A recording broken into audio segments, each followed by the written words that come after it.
तो स्क्रीन पे मैंने भजन डाला हुआ है। आल्दो मैं इतना अच्छा नहीं गाती हूँ, बट मुझे वैष्णव भजन बहुत ज्यादा पसंद है, तो मैं गाती रहती हूँ, ट्राई करती रहती हूँ। जी माता जी, आप बहुत अच्छा गाती हैं। मैंने एक आपके इंस्टाग्राम पे एक वीडियो अपलोड की थी ना, तो अच्छा मैंने डाउनलोड किया था, फिर मैं अपने ग्रुप में शेयर की थी सबको। बहुत अच्छा लगा था माता जी। अच्छा अच्छा। Thank you so much madam.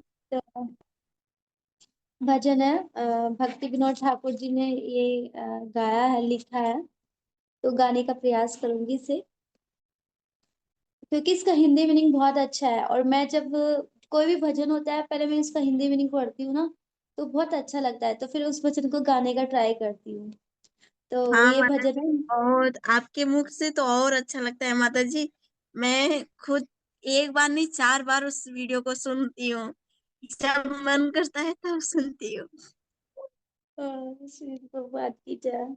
तो भजन है, मानस देह गेह जो किछु मोरा, मानस देह गेह जो कुछ हूँ,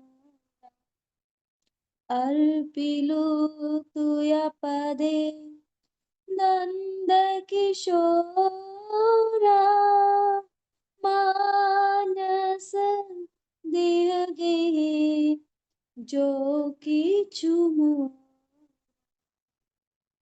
संपदे विपादे जीवन मरणी, दाय मम गेला तुया ओ पादवरणी, मानस दिए गए जो किछु अर्पिलु तुया पदे नंद किशोरा, मारो भी राखो भी जो इच्छा तुहारा, नित्य दास प्रति तुया अधिकारा, जन्मों भी मोहे इच्छा यदि तोरा, भक्ति गृह जनी जन्म ऊह मोरा, कीट जन्म यथा दुयदाशा, बहिर्मुख ब्रह्मा जन्मे नाहि आश, हे मानस दे गए जो किछु मोरा, अर्पिलो तुया पदे नंद किशोरा,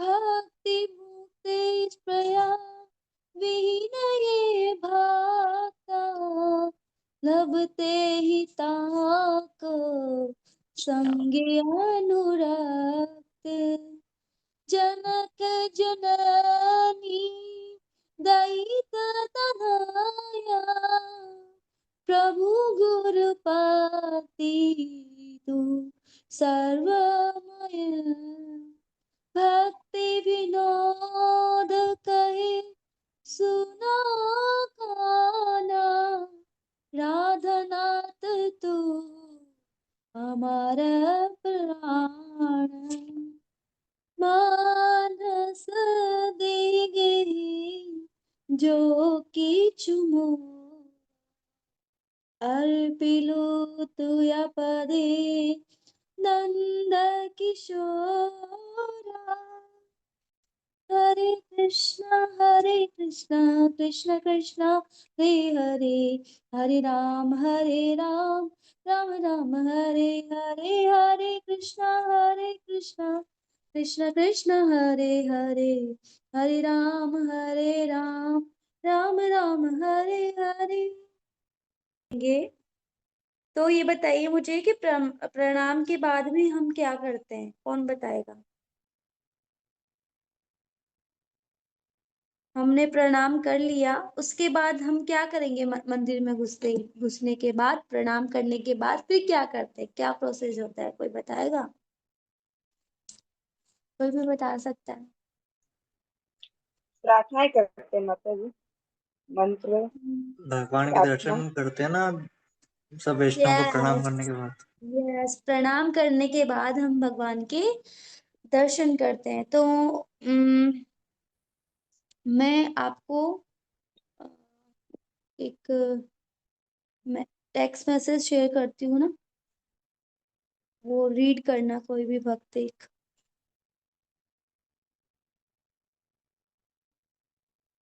है तो कोई भी भक्त उसको रीड करके सुना सकता है। ये है जो प्रणाम की जो विधि है, वो श्रीमद् भागवतम की कौन से उस श्लोका में बताई गई है? किसी को पता है? 2.2.13 श्रीमद् भागवतम का first second canto, second chapter और 13 नंबर का श्लोक है। तो उसका मैंने कुछ पार्ट यहाँ पे शेयर करा है कि भगवान के दर्शन कैसे करते हैं, प्रभुपाद जी बता रहे तात्पर्य में। कोई भी, पूजा माता जी आप रीड कर दीजिए इसे। व्यक्ति के चरण कमलों से धीरे धीरे मुस्कुराते हुए मुख की ओर बढ़ना चाहिए। इसलिए हमें रास नृत्य में भगवान की लीलाओं को समझने के लिए एकाग्र नहीं होना चाहिए।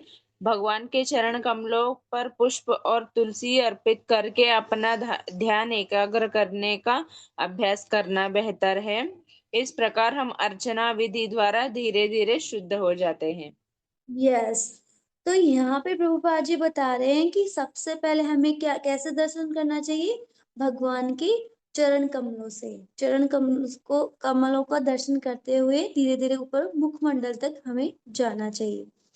अब यहाँ पे एक एक क्वेश्चन आता है कि भगवान के चरण कमलों को, भगवान के जो फिट है उनको हम लोटस से क्यों कंपेयर करते हैं? मतलब भगवान के चरण ले लो, जैसे हम हर बार कहते हैं lotus feet, lotus mouth, lotus feet, face, lotus eyes, lotus lips, तो हमेशा क्यों लोटस हम यूज करते हैं? कोई बताएगा कि हमेशा लोटस ही क्यों बोलते हैं भगवान के लिप्स को, हर लोटस से ही क्यों कंपेयर करते हैं? कोई बताएगा? क्योंकि वो कीचड़ में रहते हुए भी अपनी सुगंध नहीं त्यागता।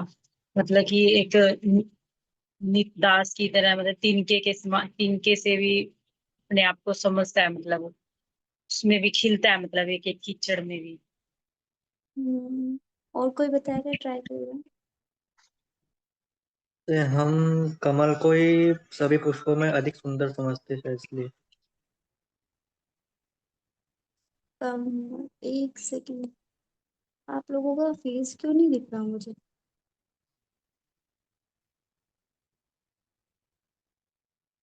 हम्म, क्या बताया प्रभु जी आपने?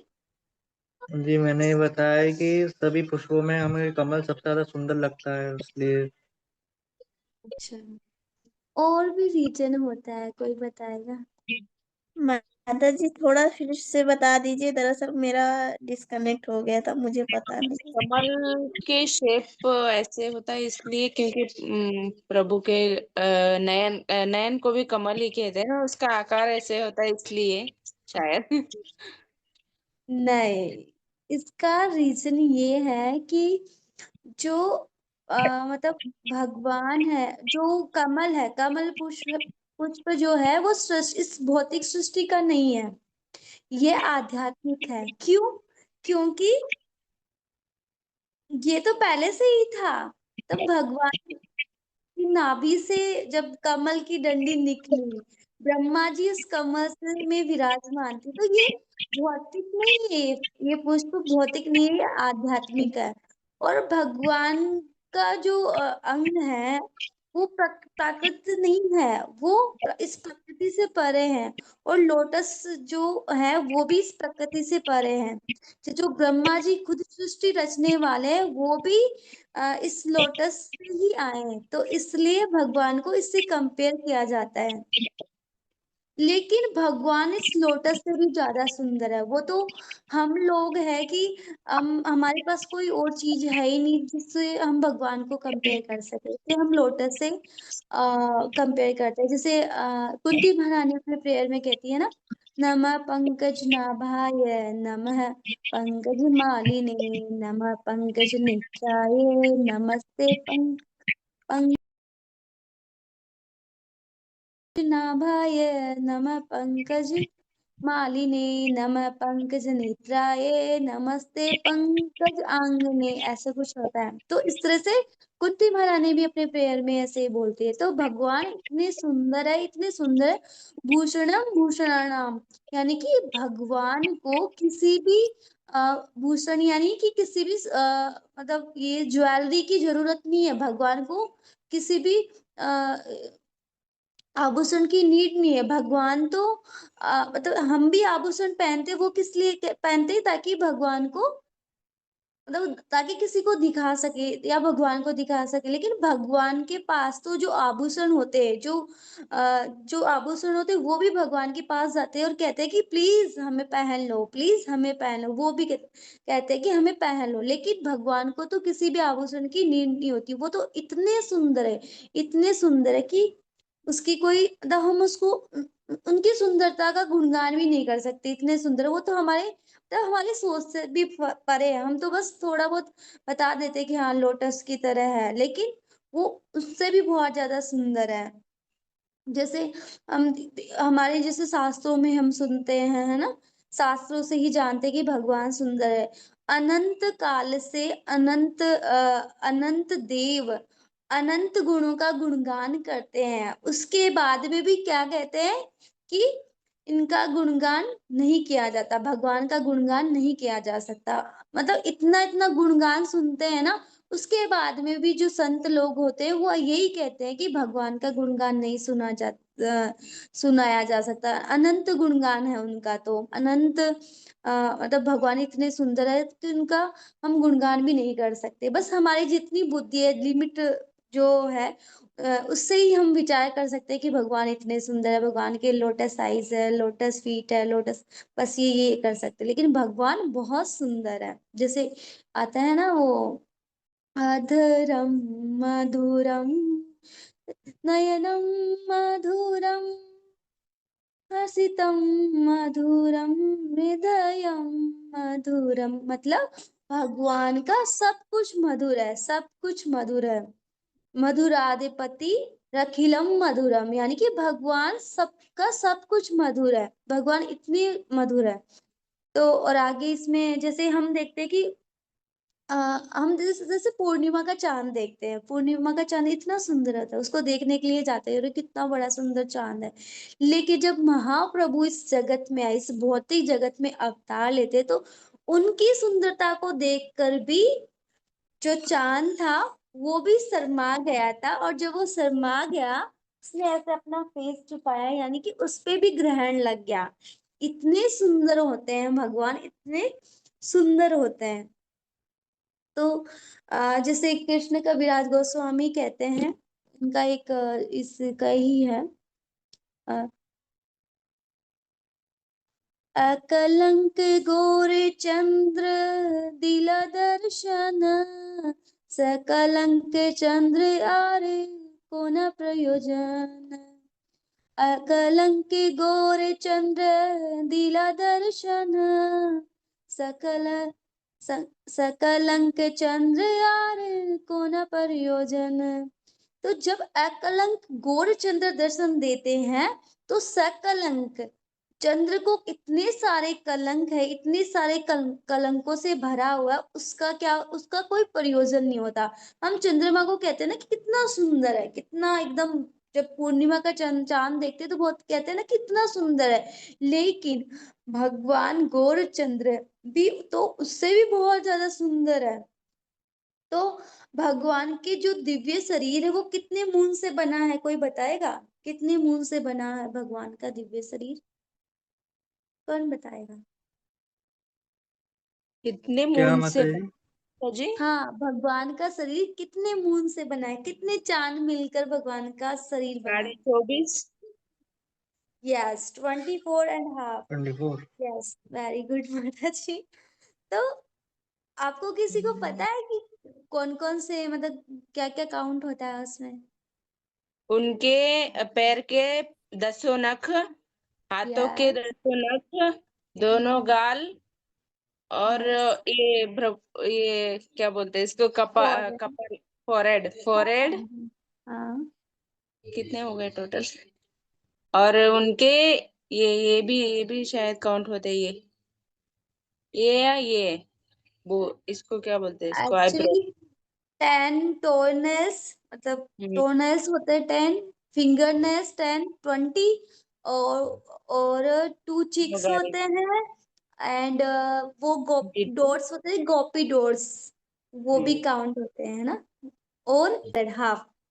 तो ऐसे करके 24 उनका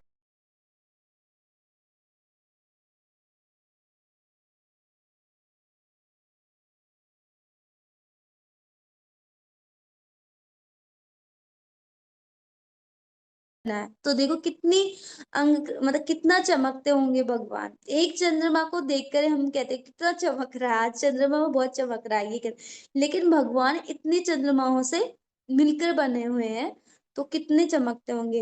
लेकिन हम देखते हैं कि गौर चंद्र है, रामचंद्र है ना, और कृष्ण चंद्र, निताई चंद्र, ये सारे विग्रह रूप में हमारे हमें दर्शन देने के लिए आते हैं। इस कलयुग में विग्रह रूप में हमारे साथ, तो कितना सुंदर भाव होना चाहिए हमारा उनको दर्शन करते हुए।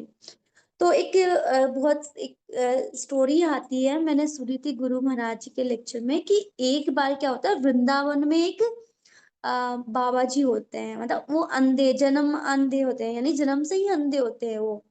तो वो एक मंदिर में जाया करते थे दर्शन के लिए, तो वहां दर्शन के लिए जाया करते थे, और अंधे थे, और सब उनको मतलब सूरदास कह के बुलाते थे। तो वहां पे जब एक बार मंदिर में बहुत ज्यादा भीड़ थी, और वो घंटों घंटों तक दर्शन करते थे, मंदिर में बहुत ज्यादा भीड़ थी। तो और एक लड़कों का एक झुंड था, सच्ची स्टोरी है ये, लड़कों का एक झुंड था। तो भीड़ के चक्कर में उनको धक्का लग जाता है, उन बाबा जी को, संत को, तो बाबा जी नीचे गिर जाते हैं। तो जो झुंड था लड़कों का, वो बोलते हैं, अरे अरे अरे तुम कहाँ इस अवस्था में, इस वृद्ध अवस्था में तुम बूढ़े हो, क्यों आते हो मंदिर में, सबको असुविधा होती है, सबको परेशान करने आ जाते हो। फिर ऐसे डांटते डांटते उनको लगा, अरे ये तो अंधे भी है, ये मतलब ये जो वृद्ध आदमी है वो तो अंधे भी है। फिर कहते हैं, अरे तुम अंधे हो, क्यों घर पे क्यों नहीं बैठे रहते, यहाँ पे आ जाते हो सबको डिस्टर्ब करने के लिए। तो फिर वो कहते हैं कि मैं मानता हूँ मेरे पास दृष्टि नहीं है, दृष्टि शक्ति नहीं है, परंतु आपके पास है। तो वो बोले कि हाँ हमारे पास तो, हमारे तो दो दो आंखें, हमें तो अच्छे से दिखाई दे रहा है। तो बोलते हैं कि अच्छा आपको दिखाई दे रहा है, लेकिन मैं ये सोच के आता हूँ इस मंदिर में कि मेरे पास दृष्टि तो नहीं है, दृष्टि शक्ति तो नहीं है, परंतु भगवान के पास तो है। तो मैं इस भाव से आता हूँ कि मैं तो भगवान को नहीं देख सकता, परंतु भगवान तो मुझे देख रहे हैं। तो हमारा भी यही भाव होना चाहिए कि हम भगवान को, हम क्या करते हैं, सबसे आगे जाके खड़े हो जाएंगे कि सब, मैं दर्शन करूंगी भगवान के, अच्छे से दर्शन करूंगी, पास में जाके करूंगी तो अच्छे से दर्शन होंगे। तो ये भाव हमारा होता है, लेकिन हमारा ये भाव नहीं होना चाहिए, हमारा भाव होना चाहिए कि भगवान हमें देख रहे हैं। ओके, भगवान हमें देख रहे हैं, ये हमारा भाव होना चाहिए। तो उन्होंने इतनी अच्छे तरीके से उन्होंने बताया कि हमें ये प्रिंसिपल हमारे ऊपर भी लागू होता है कि हम टेम्पल में जाए तो ऐसा नहीं सबसे आगे जाके खड़े हो जाए। जैसे चैतन्य महाप्रभु भी हमें शिक्षा देते हैं कि चैतन्य महाप्रभु कहाँ से दर्शन करते थे, कोई बताएगा? मैंने शायद लास्ट क्लास में भी बताया था आपको, ये एक क्लास में डिस्कशन हुआ था इस चीज को लेकर।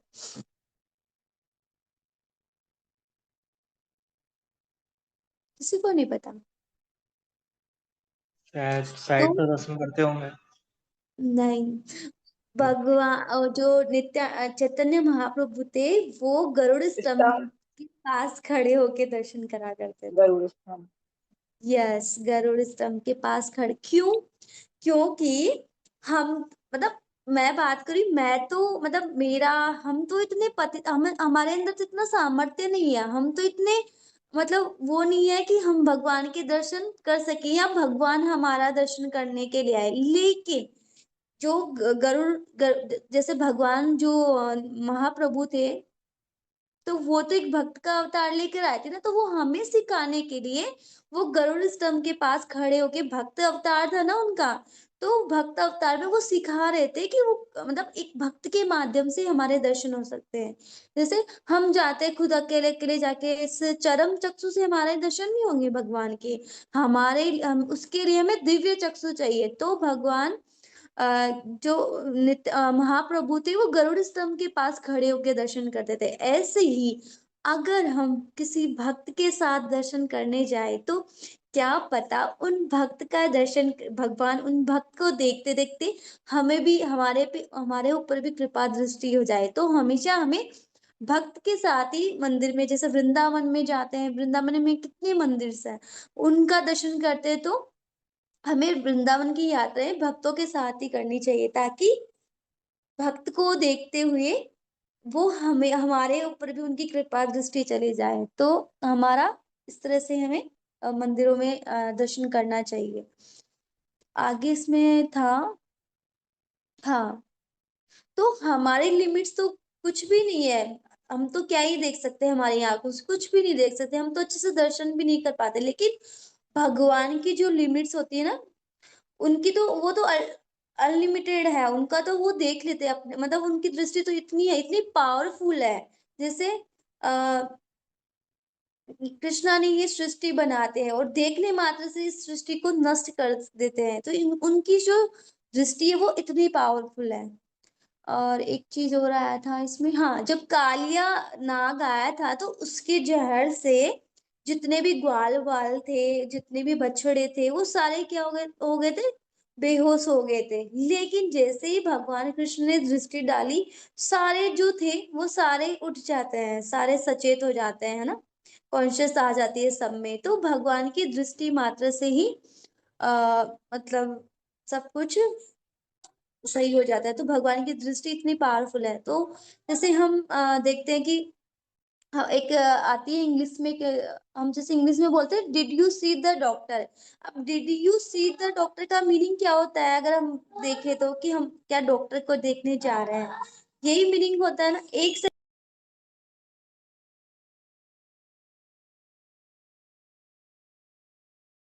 हाँ, तो जैसे हम बोलते हैं ना इंग्लिश में, did you see the doctor, क्या तुम, मतलब इसका मीनिंग कौन बताएगा, एक्चुअल में मीनिंग क्या होता है।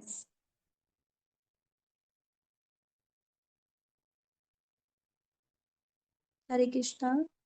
सब अभी हो या तो आप सो गए। बताया, अभी तो आपने बताया कि हम डॉक्टर को देखने आ रहे हैं। क्या हाँ, तुमने इसका डॉक्टर तो देखा ये है क्या होता है, माता जी? लेकिन इसका मीनिंग होता है क्या आपने डॉक्टर को दिखाया। अच्छा ठीक है, अच्छा। तो ऐसे ही होता है, did you have Darshan of Lord, क्या आपने भगवान के दर्शन करे। ऐसे ही होता है कि क्या क्या आपने भगवान के दर्शन किए, तो ऐसे ही। लेकिन होता है कि हम दर्शन नहीं कर सकते भगवान का। से कहते हैं ना कि डॉक्टर, हम डॉक्टर के पास जाते हैं, डॉक्टर हमें देखता है। ऐसे ही हम भगवान के पास जाते हैं, तो भगवान हमें देखते हैं। हम, हमारी तो आंखें है ही नहीं इतनी, ये चरम चक्षु से हम क्या ही देख पाएंगे। तो भगवान हमें देखते हैं कि मेरा भक्त, तो जैसे ही वो वृद्ध सूरदास जी थे, उन्होंने कहा कि मैं दर्शन करने जाता हूँ भगवान के, लेकिन मैं नहीं कर पाता दर्शन, लेकिन भगवान मेरे मेरे मेरे को, मेरे ऊपर कृपा दृष्टि डालते हैं कि वो अपने अकाउंट में, अपने रजिस्टर में नोट करते हैं कि ये बुड्ढा फिर से आ गया आज मेरे दर्शन करने के लिए। तो ऐसे ही भगवान हमारा भी नोट डाउन करते हैं कि आज ये भक्त आया दर्शन करने, आज ये भक्त आया दर्शन। तो हमेशा हमारा माइंड ऐसा ही होना चाहिए, जब भी हम टेम्पल जाए, कि भगवान हम पे कृपा दृष्टि डाले, भगवान हमें सेवा में लगाए। तो ये हमारी प्रार्थना होनी चाहिए दर्शन के, जब दर्शन करने जाते हैं। अब हम क्या है कि हम हमेशा सोचते हैं कि क्या इसका भी कोई रेफरेंस होगा कि भगवान हम पे दृष्टि डालते हैं। हर चीज का रेफरेंस चाहिए ना हमें, तो हर चीज का चाहिए ना रेफरेंस, क्या भगवान सच में हमें देखते हैं। तो मैं सबसे पूछूंगी कि जैसे बर्ड होती है, वो बर्ड अपने एग्स को कैसे नरिश करती है, कोई बताएगा। समझ नहीं है माता जी क्या? एक बर्ड होता है, पक्षी होता है, चिड़िया होती है, वो अपने एग्स को, अपने अंडों को कैसे नरिश करती है, कैसे उनको मतलब बड़ा करती, ग्रो करती। अब हाँ, नरिश देखने मतलब मात्र उसको। से, यस। देखने मात्र से देखती है बड़े नहीं, बड़े नहीं, का चिंतन करते हैं। से। नहीं। ताना चुग चुग वो के हाँ, लाते। हाँ, ये दो ऑप्शन बाद में आएंगे। इसका अलग अच्छा, ऑप्शन है। उस पे हल्का सा बैठ जाती है, बस बैठ जाती है उस पे हल्का सा, मतलब। हाँ, तो गर्मा जाती बैठने है। गर्मी देने के लिए बैठने से ही ऊपर बैठ उसका, जाती है। हाँ, हाँ, उनके ये तो अंडों का मुर्गा मुर्गी। पोषण हो जाता है। अब होता है कछुए की बात करें, कछुए अपने अंडों का कैसे पोषण करता है, कैसे नरिश करता है अपने अंडों का कछुआ? दृष्टि से ना, दृष्टि से डाल दिए, देखते हैं, नहीं, चिंतन ये करके ऑप्शन देखते आप ये अलग अलग, सबके अलग अलग ऑप्शन बता रहे हो। कछुआ केवल हैं। चिंतन अच्छा। करने मात्र से, सोचने मात्र से ही अपने अंडों का पोषण कर देता है कछुआ। और वाह। सेम हाँ हाँ, मछली। चिंतन। और मछली भी, मछली क्या करती है, केवल अपने अंडों को देखती है, केवल दृष्टि से ही वो उनको क्या कर देती है, नरिश कर देती है। तो अब एग्जाम्पल मिलता है कि इस भौतिक जगत का एक तुच्छ सा, एक छोटा सा पक्षी अपने अंडों को इस तरह से नरिश कर सकता है, तो क्या भगवान जो सृष्टि के नायक है, जिनको कौन क्या बोलते हैं हम, जो मत्स्य अवतार, supreme lord, do anything by the glance, अपनी जो कृपा दृष्टि से, अरे मेरा कैमरा ऑन ऑफ हो गया, तो कृपा दृष्टि से सब कुछ कर सकते हैं। तो क्या हमारा पोषण नहीं करेंगे भगवान कृष्ण? करेंगे ना। दृष्टि से एक मछली अगर अपने अंडों का पोषण कर सकती है, तो क्या भगवान नहीं करेंगे? और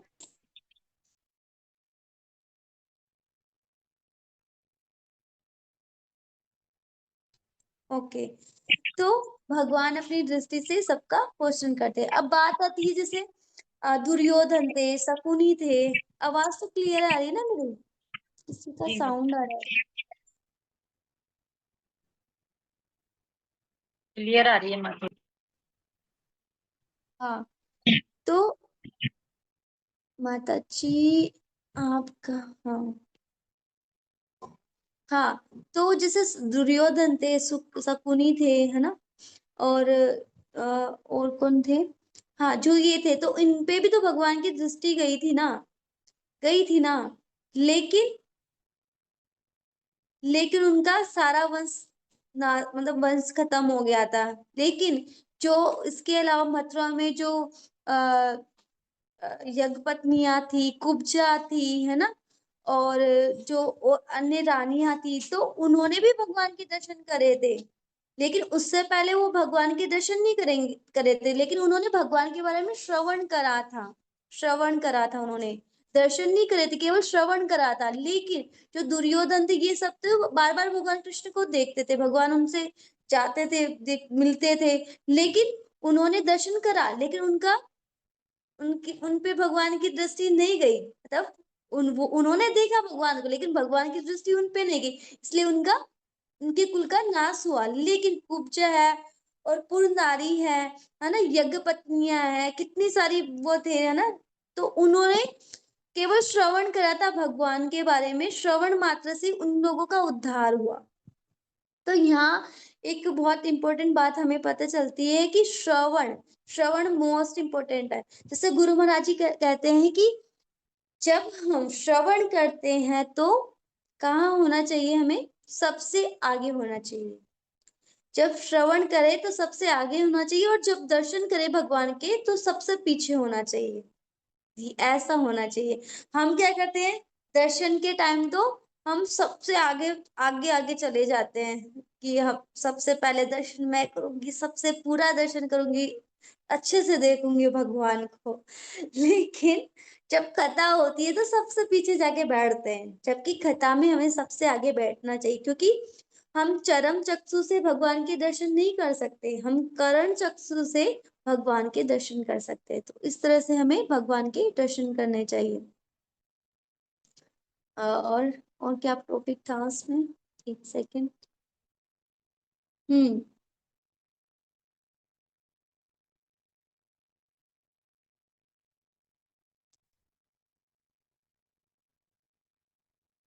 यस। तो इस तरह से हमें दर्शन करने चाहिए भगवान के। अब आती है बात, मैं स्क्रीन शेयर करती हूँ तो कि हमें कैसे दर्शन करने चाहिए। अब दर्शन के बाद हम क्या करते हैं, हमने पहले प्रणाम करा, पहले एंटर करा मंदिर में, फिर प्रणाम करा, प्रणाम के बाद हमने दर्शन करे। अब इतना कर करा के हम थक गए, अब थक गए तो हम क्या करेंगे, बैठेंगे। तो अब देखेंगे कि हम मंदिर में कैसे हमें बैठना चाहिए। तो मैं स्क्रीन शेयर करूंगी कि हमें कैसे, थोड़ा मैं पढ़ के बता देती हूँ आपको। हाँ, एक चीज मैं और बताना भूल गई इसमें, जैसे श्रील प्रभुपाद एक तात्पर्य में कहते हैं कि इस प्रकार विग्रहों पर मनन एवं ध्यान करना हमें अपने इंद्र तृप्ति से अनासक्त होने में मदद करता है। यानी कि अगर हम भगवान के विग्रह में, अब देखो इस बुक में भी बताया गया है कैसे दर्शन करते हैं, तो इसमें बताया गया है अर्थ से विग्रह पर मनन यानी कि ध्यान करने की प्रक्रिया भगवान के चरण कमलों से प्रारंभ की जाती है और उसकी प्रगति धीरे धीरे सुहास्य मुख कमल तक हो। चरण कमल घुटने के नीचे एवं ऊपर के अंग जांग और इस प्रकार एक के बाद एक शरीर के अंगों पर ध्यान करना हमें अपने इंद्र तृप्ति से ध्यान केंद्रित करे। भगवान के शरीर के अंगों के विभिन्न भागों पर क्रमशः मन जितना अधिक स्थिर होता है, उतना ही अधिक हमारा मन एक बुद्धि का शुद्धिकरण होता है, मन एवं बुद्धि का शुद्धिकरण होता है। तो इसको कोट करते हुए प्रभुपाद जी यहाँ पे बता रहे हैं कि श्रील प्रभुपाद जी का एक तात्पर्य से कोट करते हुए बता रहे हैं। श्रील प्रभुपाद एक तात्पर्य में कहते हैं कि इस प्रकार विग्रह पर मनन एवं ध्यान करना हमें अपनी इंद्र तृप्ति से अनासक्त होने में मदद करता है। यानी कि जितना जितना हम भगवान के मुखमंडल पर चरणों में ध्यान करेंगे, उतना उतना ही हमारी जो इंद्रिय भोग की आसक्ति है, इंद्रिय विषय भोग की से आसक्त है, भौतिक विषयों से आसक्ति है, वो हमारी धीरे धीरे कम होती जाएगी। जैसे एक बार मैंने प्रभु जी के लेक्चर में सुना था कि जिसमें ना अब काम वासना अधिक हो, तो वो जो मदन मोहन जी है, मदन मोहन जी की जो बोहे हैं, उसका ध्यान करना चाहिए, उनको देख करना चाहिए। उससे क्या होगा, उसकी काम इच्छा पूरी हो जाएगी। बैठा रहे तो सुन ले ध्यान से। फिर बात आती है हम कैसे मंदिर में बैठे हैं। क्या क्लास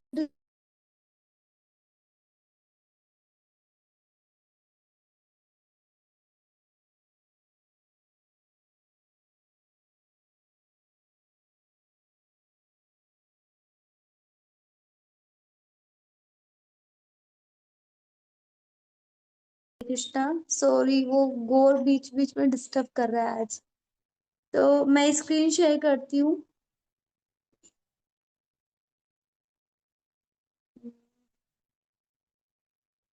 आज को पूरी क्लास में डिस्टर्ब करा है मुझे, मैं ठीक से बोल भी नहीं पाई। यस, स्क्रीन दिख रही है, हाँ ठीक है। तो इस तरह से हमें मंदिर में दर्शन करने के बाद बैठना चाहिए। दिख रही है पोजीशन बैठने की, या तो हम इस तरह से बैठना चाहिए हमें। तो भगवान के समक्ष एक और दर्शन करने जिससे सम्मान बैठे भक्तों के भगवान के दर्शन में कोई बाधा ना हो। विग्रहों को दंडवत करने के पश्चात अत्यंत भक्ति भाव से उनका दर्शन करना चाहिए एवं उनसे कृपा की याचना करनी चाहिए। किसी भी प्रत्येक विग्रह को सॉरी ये तो हो गया। तो हमें क्या, भगवान का दर्शन करने के बाद हमें अगर मंदिर में बैठना हो तो इस तरह से हमें बैठना चाहिए। सबको विजिबल हो रही है ना ये?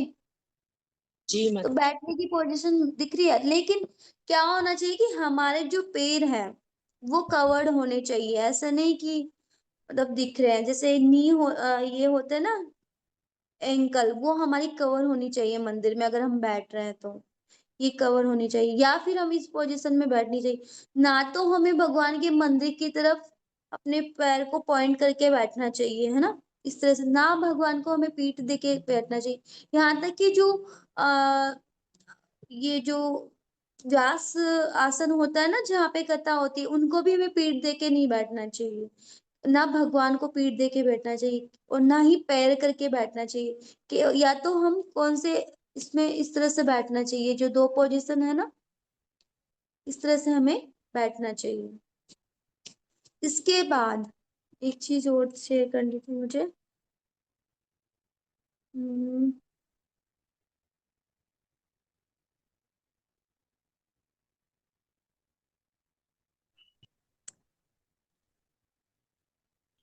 मेरे को अभी ढंग से यूज करना नहीं आया।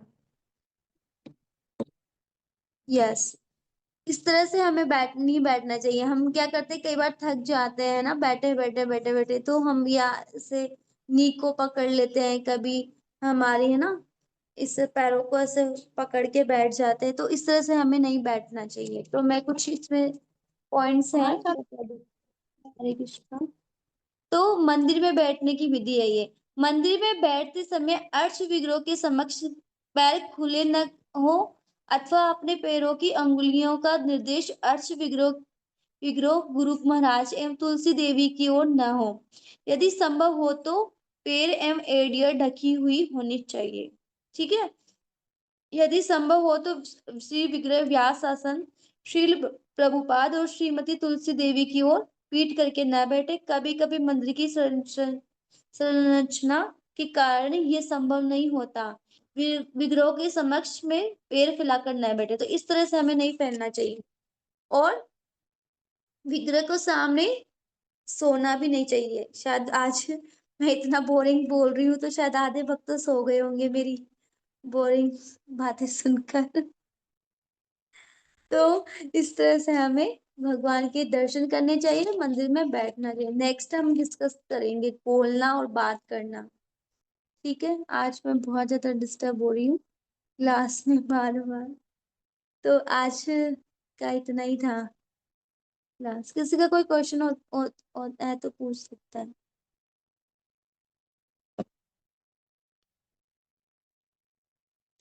आज की क्लास से रिलेटेड कोई क्वेश्चन हो तो पूछ सकते हैं।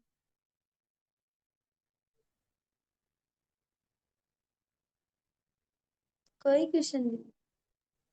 आप मंदिर नहीं जाते हो? आप मंदिर जाते हो तो देखते नहीं हो कि क्या कैसे क्या होता है? कृष्णा माता जी, मेरा एक क्वेश्चन है।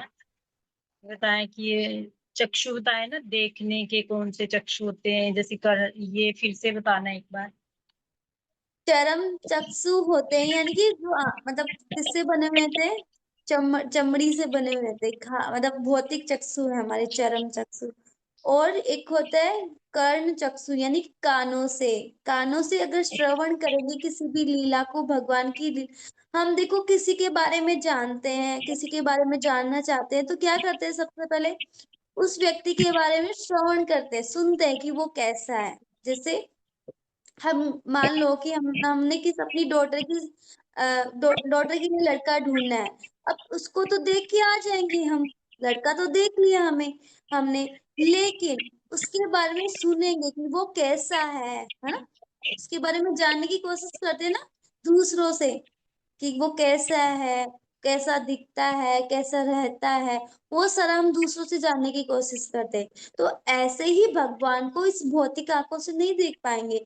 जब हम भगवान की लीलाओं का, गुणों का हम श्रवण करेंगे तो भगवान के दर्शन कर पाएंगे। ठीक है माता जी।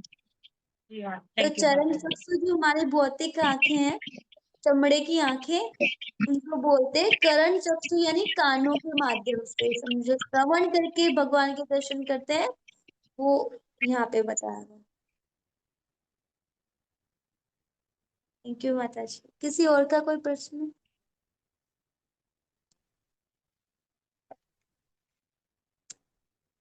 हरे कृष्णा माता जी, प्रणाम।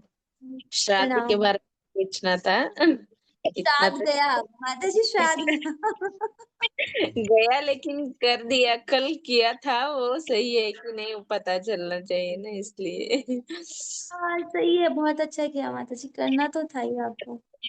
तो मतलब उस टाइम पे कोई मंत्र या वगैरह, मुझे तो कोई मंत्र पता नहीं था ऐसे कुछ, जैसे हरे कृष्ण महामंत्र पढ़ना था। हाँ, वो तो करेंगे, करते वही हैं। और वही सर्वश्रेष्ठ है माता जी, उसके कलयुग में तो वही बताया गया।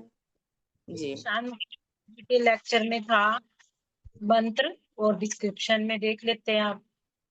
वो बहुत बड़ा मंत्र था। मैं तो बोल देती, लेकिन मेरा बोला हुआ नहीं, मतलब हाँ रहता ना, हाँ, वो मुझे इसलिए भी थोड़ा। याद नहीं है तो इसलिए मैं नहीं बता रही, मैंने भी सुना था बट वो मुझे याद नहीं है, तो वो हरे कृष्णा महामंत्र बहुत बड़ा सर्वश्रेष्ठ। था वो, इतना बड़ा, मतलब बहुत नहीं, ये तो इतना मतलब मैंने करेंगे उस नहीं। पे सर्च भी करा था माता जी, बट मुझे नहीं मिला था, वो बाद में मैंने देखा डिस्क्रिप्शन में था।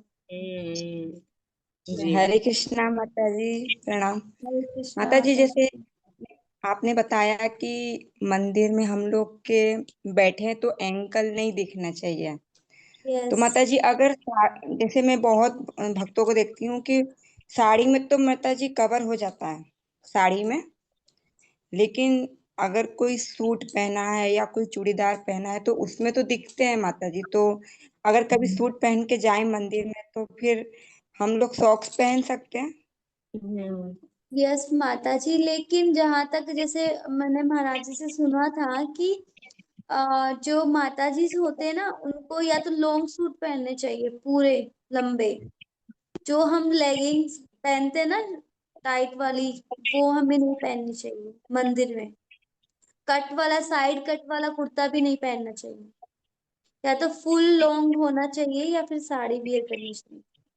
तो फुल होगा हमारा हाँ कुर्ती, हाँ। तो फिर हम अपनी एंकल को कवर कर पाएंगे। तो अलाउ ही नहीं है, ये वैष्णव सदाचार में आता ही नहीं है। आगे हम इस पे और चर्चा करेंगे डिटेल में, जब अटायर का आएगा ना कि कैसी हमारी वेशभूषा होनी चाहिए, वस्त्र कैसे पहनने चाहिए, उस पर पूरा डिटेल में डिस्कशन करेंगे इस चीज के बारे में। तो कैसे एक माता माता जी, जी को अगर रहना सॉक्स चाहिए, पहने, क्या पहनना चाहिए। जी माता जी। अगर सॉक्स सॉक्स पहने हो, हाँ हाँ, पहन सकते हो। मोजा, तो मोजा अगर पहन सकते पाँव अगर बाहर भी आ जाए तो वो तो कवर रहता है, तो उसमें तो कोई हो। हाँ, अपराध नहीं है, क्योंकि वो फिर तो कोई कवर रहता है। यस। जैसे मंदिर में ठंड ठंड में तो सब सारे भक्त को मैं देखती हूँ कि ठंड ठंड में वो तो अपना कवर करके आते हैं पाँव। हम्म। लेकिन मंदिर में मैंने ऐसे मतलब बहुत, जो अभी पढ़ने वाले बच्चे हैं, लड़कियां पढ़ने वाली कॉलेज में, वो सब तो जीन्स टॉप आजकल जो चलता है, जीन्स टॉप, माता जी पजामा उनको टाइप से, इस पता सब नहीं से है ना, पहनते हैं। वैष्णव सदाचार पता नहीं है, ये सारे नियम तो हाँ, तो डीओटी नहीं। के लिए है ना। वो उनको पता ही नहीं हाँ कैसे करना चाहिए, नहीं करना चाहिए, इसीलिए तो कई मंदिरों में तो अलाउ ही नहीं करते ना जींस पैंट पहनना। ये जैसे बात। स्टार्टिंग में आपने बताया कि मतलब भगवान के चरण कमल से तुलना की जाती है, मुख कमल, हस्त कमल। तो मतलब इसको क्यों कमल से तुलना की जाती है? क्योंकि बताया था। बताया तो माता जी ने, दिव्य है ना वो उसका मन, दिव्य इसलिए।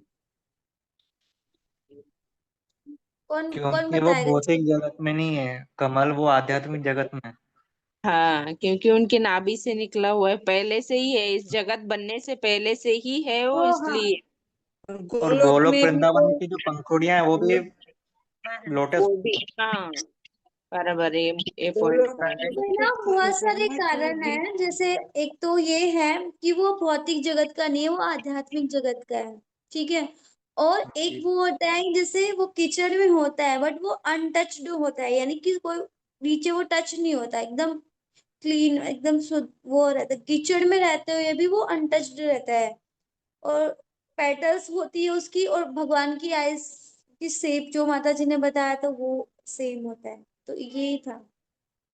और और माता जी, एक गोलोक, क्वेश्चन और है। अभी मतलब गुरु महाराज का लेक्चर सुन रहे थे, उसमें बता रहे थे महाराज जी योग माया और महामाया। तो इसमें मतलब उसमें मैं समझ नहीं पाया अंतर क्या होता है मतलब। योग माया और महामाया में क्या अंतर होता है। योग माया तो जो भगवान जब भगवान ने जन्म लिया था ना, कोई क्लियर कर देना अगर मैं गलत बोलूं तो, क्योंकि मुझे भी थोड़ा क्लियर। योग माया तो वो है जो भगवान की सहायता करती है आध्यात्मिक उसमें भी। जो, और जो महामाया होती है ना, वो होती है जो हमें फंसाती है इस मतलब भौतिक माया संसार में में। फंसाती है। योग माया वो थी जो भगवान जब आए थे ना, भगवान ने जब जन्म लिया था तब फिर वो एक जो एक लड़की थी जो यशोदा मैया की गर्भ से आई थी। तो जब जाके वो कंस के उसमें अदला बदली हुई थी ना, तो वहां छोड़े थे, तो फिर वो कंस ने उनको मतलब मारने का प्रयास करा था, तो वो थी योग माया।